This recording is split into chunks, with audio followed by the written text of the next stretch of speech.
എൻ്റെ ഹസ്ബൻഡ് ആരാന്ന് ഇപ്പോൾ ചോദിക്കും. സലീമുണ്ടല്ലോ, പണ്ടെനിക്ക് കല്യാണം കഴിഞ്ഞ് ഹസ്ബൻഡിൻ്റെ വീട്ടിൽ വന്ന സമയത്ത് ഈ സുഹൃത്തുക്കളുടെ ഓരോരോ കഥകൾ പറഞ്ഞു തരികയായിരുന്നു. അതിൽ ഒരാളെക്കുറിച്ച് എനിക്കൊരു കഥ പറഞ്ഞു തരുന്നു.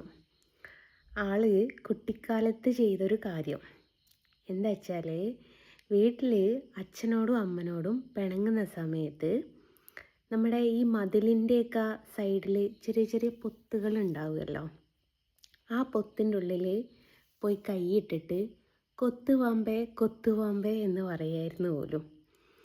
അപ്പോൾ ആ ഒരു രീതിയിലാണ് ഹസ്ബൻഡിൻ്റെ ഈ സുഹൃത്ത് അറിയപ്പെടുന്നത്. ഈ കഥ എന്തിനാ ഞാനിവിടെ പറഞ്ഞത് എന്ന് നിങ്ങൾ ചിന്തിക്കുന്നുണ്ടോ? അതോടെ ഞാൻ പറഞ്ഞു തരാം.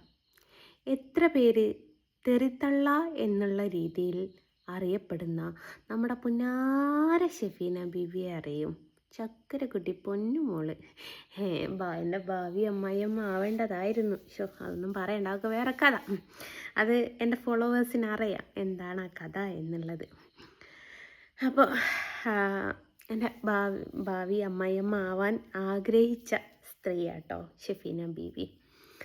അപ്പോൾ ഷെഫീന ബീവി നമ്മുടെ രേണു സുധിനോട് എരന്നൊരു മറുപടി മേടിച്ചിട്ടുണ്ട്. രേണു സുധിയെ അധികം ആർക്കും അങ്ങനെ പ്രതികരിച്ച് ഞാൻ കണ്ടിട്ടില്ല.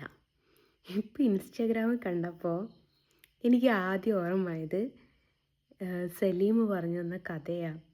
പൊത്തിൻ്റെ അകത്ത് കൈയിട്ടിട്ട് കൊത്തുപാമ്പേ എന്ന് പറഞ്ഞത് വേണം ഓളെ എരന്ന് മേടിക്കുക. എന്നാത്തിനാ തള്ളച്ചിയെ, നീ എല്ലാവരോടും പൈസ ആയിരുന്നു മേടിച്ച് നിൻ്റെ ആ മോണ്ണ പോലത്തെ മക്കൾക്ക് തിന്നാൻ കൊടുത്ത് നീയും എന്താ പറയുക, ഞങ്ങളുടെ നാട്ടിലേക്ക് പഴഞ്ചൊല്ലുണ്ട്, കിണറ്റിൻ്റെ അടുത്തിൽ അവിലിട്ട മാതിരിന്ന്. ദിവസേന പൊതിർന്ന് പോരുക എന്നല്ലാതെ വേറൊരു ഉപകാരവും നിന്നെക്കൊണ്ട് നാട്ടുകാർക്കില്ല. ആദ്യം കുറേ മതത്തിനെതിരായിട്ട് സംസാരിച്ചു. പിന്നെ മതത്തിൻ്റെ രീതിയിൽ മതം വലുത് മറ്റുള്ളവർ മോശം എന്നുള്ള രീതിയിൽ സംസാരിച്ചു. പിന്നെ കുറേ തട്ടം ഉപേക്ഷിച്ച് സംസാരിച്ചു. പിന്നെ ദേ ഒരു നിമിഷം തലേന്ന് തട്ട അഴിഞ്ഞു പോയാൽ വിഷമത്തോടുകൂടെ നിൽക്കുന്ന ഒരാളായിട്ട് മാറി. ഇപ്പം ദേ വീണ്ടും പൊട്ടുകുത്തി. ഇങ്ങനെയൊക്കെ നടക്കുന്ന നീ, ആർക്കും ഒരു ഉപകാരമില്ലാത്ത നീ, എനിക്കിങ്ങനെ രേണു സുധിയൊക്കെ ഒരു മറുപടി തരിക എന്ന് പറയുന്നത്, ആ മറുപടി നിങ്ങൾക്കും കേൾക്കണ്ടേ? ഞാൻ ഇതിൻ്റെ കൂടെ വെക്കാട്ടോ. വല്ലാത്തൊരു കഷ്ടം തന്നെ. ഞാനേ അവളുടെ മകൻ്റെ ലീലാവിലാസങ്ങൾ തുറന്നു പറഞ്ഞതിന് ശേഷം എൻ്റെ നേർക്ക് വരുത്ത് കുറച്ച് കുറവായിരുന്നു. ഇപ്പോൾ ഈയിടെ ഞാനൊരു ഗുരുവായൂർ പോയ സമയത്ത് ഒരാൾക്ക് കൊടുത്തൊരു ഇൻ്റർവ്യൂ വെച്ച് പ്രതികരിക്കുന്നത് എനിക്കൊരാൾ ലിങ്ക് അയച്ചു തന്നു. അങ്ങനെ ഞാൻ ജസ്റ്റ് തുറന്നു നോക്കി, ഞാൻ കേൾക്കാനൊന്നും പോയില്ല. എന്തിന് കേൾക്കണം? തള്ളിച്ചിക്ക് അനങ്ങിയാൽ പറയാം. ഇപ്പം ബിഗ് ബോസ് ഉള്ളതുകൊണ്ട് രക്ഷപ്പെട്ടു പോയതായിരുന്നു. ബിഗ് ബോസും തീർന്നു. അപ്പം പിന്നെയും രേണു സുധി തന്നെ. വെറുതെ എന്തിനാണ് എൻ്റെ തള്ളച്ചി എങ്ങനെ ഇരന്ന് മേടിക്കുന്നത്? കുറച്ചെങ്കിലും ഉളുപ്പ് വെച്ചുകൂടെ നിങ്ങൾക്ക്? പിന്നെ രേണു സുധിനെ കുറ്റം പറയാൻ എന്ത് അവകാശമുള്ളത്? ഓളൊന്നുമില്ലേ, ഭർത്താവ് മരിച്ചിട്ടും മക്കളെ നല്ല തൊഴിലെടുത്തിട്ടാണ് നല്ല അന്തസ്സോടെയാണ് നോക്കുന്നത്. നീയോ, ഭർത്താവ് ഒന്നിനെ വെട്ടിക്കൊന്ന്, രണ്ടെണ്ണത്തിനെ ചവിട്ടിക്കൊന്ന്, ഒന്നിനെ കിണറ്റിലെറിഞ്ഞു കൊന്ന്, അങ്ങനെ 4-5 ലിസ്റ്റില്ലേ നിനക്ക്? എന്നിട്ടോ നാട്ടുകാരോട് ഇരുന്നിട്ട് മക്കൾക്ക് തിന്നാൻ കൊടുക്കുന്നു. ആ കൊച്ചങ്ങനെയൊന്നുമല്ലല്ലോ ചെയ്യുന്നത്. ആ കൊച്ചിനെ അറിയാവുന്ന രീതിയിൽ, ആ കൊച്ചിന് പറ്റാവുന്ന രീതിയിൽ അഭിനയിച്ച് പൈസ ഉണ്ടാക്കിയിട്ടാണ് ആ കുടുംബം പോറ്റുന്നത്. പിന്നെ വീട് കൊടുത്തവന് ശരിക്കും പറയാച്ചാൽ ചെറ്റത്തരാണ് പറഞ്ഞത്. അവളൊരു വിവാഹം കഴിക്കുകയാണെങ്കിൽ വീട് തിരിച്ചെഴുതി കൊടുക്കണമെന്ന്. അവൾക്ക് എന്ന് പറഞ്ഞിട്ടാണ് അവൻ വീട് കൊടുത്തതെങ്കിൽ ഓക്കെ, അയാൾക്കത് പറയാനുള്ള അർഹതയുണ്ട്.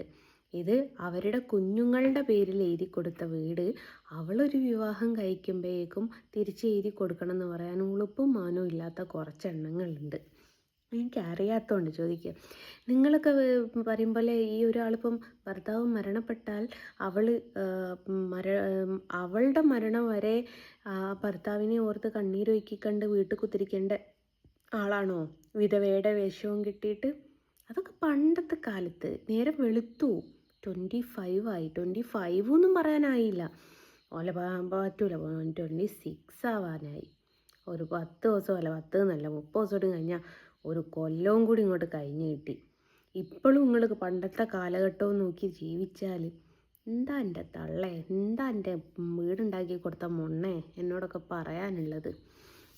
മോള് വേറെ കല്യാണം കഴിച്ചാൽ വീട് തിരിച്ചെഴുതി കൊടുക്കും.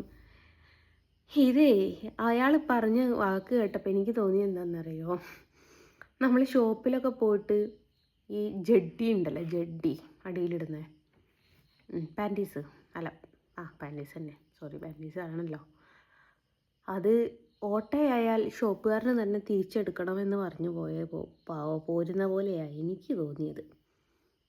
വല്ലാത്തൊരു കഷ്ടം തന്നെ. ഏതായാലും ഷെഫീന ബീബിക്ക് രേണുസുതി കൊടുത്ത മറുപടി എന്താണെന്നുള്ളതും കൂടി ഒന്ന് നിങ്ങൾക്ക് കേൾക്കണ്ടേ? ഒന്ന് കേട്ട് നോക്കി. വെറുതെ ഇരന്ന് മേടിച്ച തള്ളച്ചി. ഇതുകൊണ്ട് തൃപ്തിപ്പെടൂല, തള്ള തുടങ്ങിയിട്ടേ ഉണ്ടാവുള്ളൂ. രേണു ഒന്നിനെങ്കിലും പ്രതികരിച്ചല്ലോ മോളെ, നല്ല കാര്യം. ഹലോ, നമസ്കാരം. രേണുസുതിയാണ്. അപ്പം സജന ചിത്ര വ്ളോഗിലാണ് നമ്മൾ ആ ഒരു ഷെഫീന ബീബി അല്ലേടി ബീബി ആ സ്ത്രീയുടെ വോയിസ് കേട്ടത്. നിങ്ങൾ ആരാ എന്നെ ആ വീട്ടിൽ നിന്ന് ഇറങ്ങിത്തരാം? നിങ്ങളാണോ KHDCക്ക് പൈസ കൊടുത്തിട്ട് ഞങ്ങൾക്ക് വീട് വെച്ച് തന്നത്? നിങ്ങൾ എനിക്ക് എന്തെങ്കിലും തന്നിട്ടുണ്ടോ? നാണം കെട്ടവളെന്ന് വിളിക്കും, പിന്നെ ജന്തു തന്നെ വിളിക്കുന്നു. അതിന് എന്ത് ഇതാണ് വിളിക്കാനുള്ളത്? ഞാൻ പറയട്ടെ, ഭൂമിയിൽ നമ്മളെല്ലാം ഒരു മനുഷ്യ ജന്തുക്കളാണ്, നമ്മളെല്ലാം ജന്തുക്കൾ തന്നെയാണ്. നിങ്ങളും അപ്പം ജന്തുവാണ്, ഞാനും ജന്തുവാണ്. ഒരു മനുഷ്യ, നമ്മളെല്ലാം ഭൂമിയിലെ ഓരോ ജന്തുക്കളാണ്. അത് നിങ്ങൾക്കറിയാം, നിങ്ങൾ സയൻസ് ഒന്നും പഠിച്ചിട്ടില്ലേ? പിന്നെ ഒരു കാര്യം, ഞാൻ പ്രസവിച്ച എന്റെ മക്കള്, അതുപോലെ സുധിച്ചേട്ടന്റെ രക്തത്തിൽ പറഞ്ഞ മക്കളുടെ കൂടെ അല്ലാതെ നിങ്ങളുടെ വീട്ടിൽ വന്ന് നിങ്ങളുടെ ഭർത്താവ് ഉണ്ടാക്കിയ വീട്ടിലാണോ ഞാൻ വന്ന് നിൽക്കുന്നത് ഇറങ്ങി പോടി എന്ന് പറയാൻ വേണ്ടിട്ട്? നിങ്ങളുടെ എന്തിനേലും ഞാൻ വന്നോ? നിങ്ങൾ പ്രതികരിച്ചോ? എന്റെ അടുത്ത് കൂടുതൽ പറയാൻ പറ്റില്ല. പിന്നെ അവര് പറഞ്ഞത് അതിനകത്ത് ഞാൻ കണ്ടവന്റെ കൂടെ പോയി തുണിയില്ലാത്ത കിടന്നെന്ന്. നിങ്ങളാണോ എനിക്ക് കൂട്ടുനിന്നത്? നിങ്ങളാണോ എന്റെ മാമാപ്പണിക്ക് വന്നത്? ഒരു കാര്യം ഞാൻ പറഞ്ഞേക്കാം, കേൾക്കുന്നതിനും എന്താ പറയാ